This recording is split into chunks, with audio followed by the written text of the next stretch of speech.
ak le président de la République ngir mën a dugal li nga xamante ni si moo nekk ya réforme ñeel la constitution bi nga xam ne ñun ñëpp ñoo ko bokk di sàtt ndayu réew mi buñ ko laalee askan wi dañ cee am daal pourquoi justement Pastef à chaque fois ñu gis ni day doubler le président ci loo nga xamante ni si xëy na lu ñëpp bokk la ñëpp war cee mën a àddu. waaw c'est compliqué aji réew mi jot na kenn ku nekk nga xam ne lu ñëpp bokk am na ay coggu nit benn groupe bu ndaw parce que Pastef quand même il représente un petit groupe de personnes sur les 18 millions de Sénégalais que nous sommes xam nga loolu c'est une évidence aji nous sommes 19 millions presque de Sénégalais tu prends tous les partis politiques ak seeni militants mënuñu def 4 ou 5 millions de Sénégalais tous les partis politiques mënuñu def maanaam seeni militants ci lu ñu am ci carte vendue sympathisant nga boole ko mënuñoo mat 5 millions de Sénégalais c'est pas possible parce que tout simplement boo xoolee notre fichier électoral 7 millions de personnes ñoo fa nekk valablement inscrits 7 millions ci 7 millions yooyu nous avons difficilement atteint 3 millions d'électeurs au soir d'une élection qu'elle soit présidentielle législative ou autre kon même sur ces 7 millions de Sénégalais tous les acteurs politiques tous les partis politiques réunis mënuñu génneeloo 7 millions yooyu pour ñu dem voter ci 7 millions comparé à 18-19 millions de Sénégalais ba tey xam nga ne c'est une minorité électorale maintenant que font-ils des autres Sénégalais qui ne sont ni dans le fichier électoral ni intéressés par des partis politiques par le jeu politique ni intéressés par peut-être un président un candidat ou un député ou autre qu'est-ce qu'on en fait mais ñooñu nga xam ne seen yoon newul ci politique saa yu ñu xëyee ñoo ngi ci peut-être ci rédaction yi ñoo ngi ci tool yi ñoo ngi ci kër yi di daan seen doole yenn seeni ndama seeni pañe dem wuti jën dem wuti légume dem jaay wala ñoo ngi ci car rapide yi nekk ci transport privé bi public bi ñi nekk peut-être ci atelier yi ñooñu am na lu ñu bokk ak ñoom te kenn warul leen ko salfaañal mooy la constitution Barthélémy Dias moom la doon wax ne mooy bible bi mooy le Coran que nous partageons mooy lu ñëpp bokk ku nekk am ci wàll ndax ñëpp a ko bokk cette constitution là c'est qu'est-ce qu'elle est devenue elle est devenue sacrée et quand quelque chose est sacré on ne joue pas avec Pastef lu gën a sacré ci réew mi moom la ñuy foowee ñu koy foowee pour plaire à un homme qui s'appelle Ousmane Sonko man fu ñu ma jaaraloon bu ñu ko fa jaarale woon moom du nekk député ci réew mi du am benn ndombo tànk parce que man bu ñu may nommé ci benn ministère c'était comme conseiller technique en communication d'un ministre policier moo ma woo téléphone ne ma Kande yaay Kande ma ne ko waaw mu ne ma dañ ma fi andil sa dossier dañu lay enquête parce que dañu dégg ne dañ la bëgg a nommer dara ci réew mi. ok en 2017. 2000 non loolu 2024 bi la. 2024 bii ci fin de mandat bi. ok alors ma wuyu ji cybercriminalité. ci benn bureau bu nekk ci kaw ñoom lañ dénkoon dossier man la waa léegi enquête de moralité moom lu ci cybercriminalité. policier bi mu ne ma noonu dañu koy dénk nii rek parce que on est de la police aussi bi ma ñëwee xam nga lan lañ ma laaj. fan nga jàngee école primaire est-ce que sa yaay ba ngi dund est-ce que sa papa mu ngi dund sa yaay nu mu tudd ndax la sa papa tudd ndax am nga soxna ndax am nga ay doom fan nga njëkkee bindu école ma wax leen école primaire ba fan nga amee CFEE fan nga amee BFM fan nga amee bac ban université nga jàngee ban foo amee licence foo amee master laaj ma sama vie privée ñu dem ba sama dëkk laajte maître bi ma njëkkoon yor kii nan la meloon ci kër gi ci école bi bu muy nekk gone dem sama ñaari maître laa mos a am primaire ñoom ñëpp ku nekk woon nañ ko comment il était booy bi naka la meloon comportement ba waaye léegi fu Ousmane Sonko jaar ci réew mi ak Adji Sarr fu mu jaar ci réew mi ak Ndiaga Seck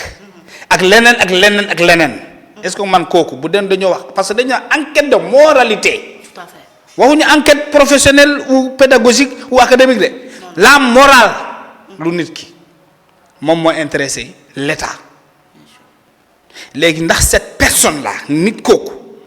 ñu bëgg jël lu bëgg sacré ci réew mi bëgg ko caxat-caxatee jaxase ko yàqu dévaloriser ko torpiller notre constitution et les Sénégalais semblent être complices de ces pratiques de Pastef loolu méttiwul kenn. mais est-ce que du code de popularité bi mu am la ñu ragal. est-ce que population yi. est-ce que du code de popularité bi mu am moom la ñu ragal. oui non du question de code de popularité question de responsabilité la parce que la popularité de Sonko elle se limite à Pastef mais nee naa la waa Pastef plus tous les autres partis politiques ils ne font pas 4-5 millions de personnes léegi 17 millions yi am na 12 millions 13 millions 14 millions de Sénégalais yoo xam ne ay mukkalaf lañu ay mag lañu ay intellectuels lañu nit ñi jàng lañu xam réew mi xam ne réew mi di doxee yor fi responsabilité étatique am fi ay ndombo tànk am fi ay entreprise am fi ay famille ñooñu seen silence bii ñu am ci lu Pastef di def il faut l'interroger est-ce que les Sénégalais sont conscients qu'on est en train de détruire notre État le premier maillon fort d'une république c'est une constitution solide constitution bii fal Pastef fal ku jóge prison cette constitution là elle ne souffre de rien du tout tu viens d'une prison tu as été emprisonné condamné de toute forme de chef d'accusation yow mi taxawoon ne président de la république dinañ la fekk palais def la ni Samuel Doe daggate la ay morceaux takk la ci saret génne la ci biti parce que loolu moo nekkoon lu ñu def Samuel Doe yow yaa nekk ci réew mi député yaa nekk ci réew mi premier ministre nekk ci réew mi président assemblée nationale est-ce que constitution boobu noonu kon elle souffre de quelque chose c'est parce que y a eu ay porox ndoll juridique que les gens ont respecté que tu as pu avoir un vécu politique dans un autre pays on ne parlerait plus de Ousmane Sonko dans un autre pays les pays les plus proches bi Mali di Côte d'Ivoire di Congo di Guinée équatoriale mais du Rwanda on ne parlerait plus de Ousmane Sonko dans ce pays pour ses déclarations tu as défié l'État défié police défié les gendarmeries barricadé tout ton quartier à Ziguinchor toog fa temps qui te plaît génn sol sa Lacoste bu verte sa casquette jël sa lance-pierre ne allons-y à Dakar j'ai besoin de 200 000 Sénégalais dañuy dem nangu nguur gi ci loxo ki falu une république démocratique et ba léegi nii yow tu es un acteur politique tu continues d'exercer tes prérogatives parce que tout simplement la politique c'est une activité associative qui est encadrée par des lois malgré ces lois là yow jàpp nga ne yow yaa gën nit ñi papa gën leen ndey gën leen juddu ba yow lu ne mën nga ko def ci réew mi nit ñi di seetaan aji un peu de faiblesse ci par rapport mais c'est loolu laa la wax ni parce que si Ousmane Sonko défie l'État menace de le faire tomber mu mën a traverser 4 régions Ziguinchor Kolda Sédhiou Tambacounda ba ngay dugg côté Koungheul il a fallu que mu jàdd ci Gambie fa lañ ko ne coppet andi ko c'est de la faiblesse de l'État man je serai président de la République quel que soit ce citoyen là quel que soit son aura tu défies l'État l'État te fait face immédiatement du yàgg donc ñu dund loolu nit ñooñu ñoo bëgg a modifier la constitution pour plaire à une personne qui s'appelle Ousmane Sonko il faut faire face quand les institutions d'une république sont menacées c'est un droit parce que ñoo ko doon wax lu ñëpp a bokk bu ko kenn bëggee salfaañee na ñëpp taxaw jàmmarloo ak ñoom c'est pour cela nous appelons cette jeunesse sénégalaise à comprendre que lii du politique politicienne lii mbiru constitution la constitution bi ci li ma wax ci Ousmane Sonko bu ko permettre mu nekk député bu ko permettre nitam falu ci nekk président de la République ñoom ñu jóge prison sa waay constitution boobu amul problème ñoom ñoo am problème bu ñu ligganti bëgg ko jaarale ci constitution bi kenn waru ko nangu il faut faire face à ces gens par tous les moyens légaux disponibles exactement disponibles tous les moyens parce que la constitution du nit amul loxo mënul jël arme mënul sànni xeer waaye c'est quelque chose de vivant D'accord. qui a besoin d'être protégé comme toi et moi nous avons besoin d'être protégés. Pastef nag li leen tax a jóg mooy tuer l'État dans sa forme, tuer l'État dans ses racines, tuer l'État dans ses composantes. Lui justice ñu rey. ñu maanaam ñu yàq ñu dévaloriser. Lui république ñu dévaloriser. Lui respect des institutions ñu nërmal. Pour benn nit boo xam ne c'est un mortel. qui ne sait même pas ndax suba dina yeewu. ay député yu mag yi ñàkk xorom toog di sañ loo xam ne ki tax ngeen sañ lii amoo leen benn contrôle sur sa vie. Et c'est là où c'est triste. Ousmane moo toog ci télé bi ni leen man Ousmane Sonko ak ni ngeen mel nii ni ngeen di comporté wu wóoru ma ne da ngeen am deuxième mandat yow nit ko xam ne xamul ndax dina am deuxième mandat. nit ko xam ne wóoru ko ne 2029 dina ko fekkee. ndax suba sax à 13h Ousmane Sonko dara leeru ko ne dina ko fekkee suba.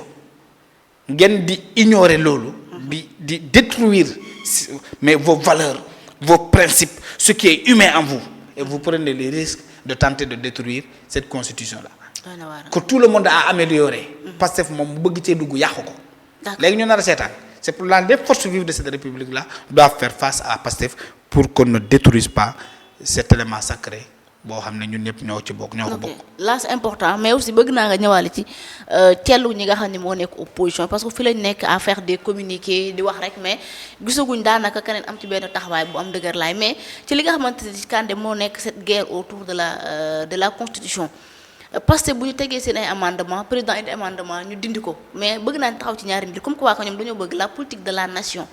président da ci tënkoo ak le premier ministre assemblée aussi dañ ko yokkal doore nga xam ne yokk doole ji mu am ngir def li nga xamante ni si moo nekk ay contrôle tey ñëpp lay contrôler que ce soit mu nekk juge wala magistrat wala keneen du bàyyi kenn mu nekk kattan gi nga xam ne assemblée am na ko alors est-ce que kattan boobu noonu Sénégal am nañ maturité politique bu mel noonu boo xamante ni si tey ki nga xam ne moom moo nekk exécutif dina mën a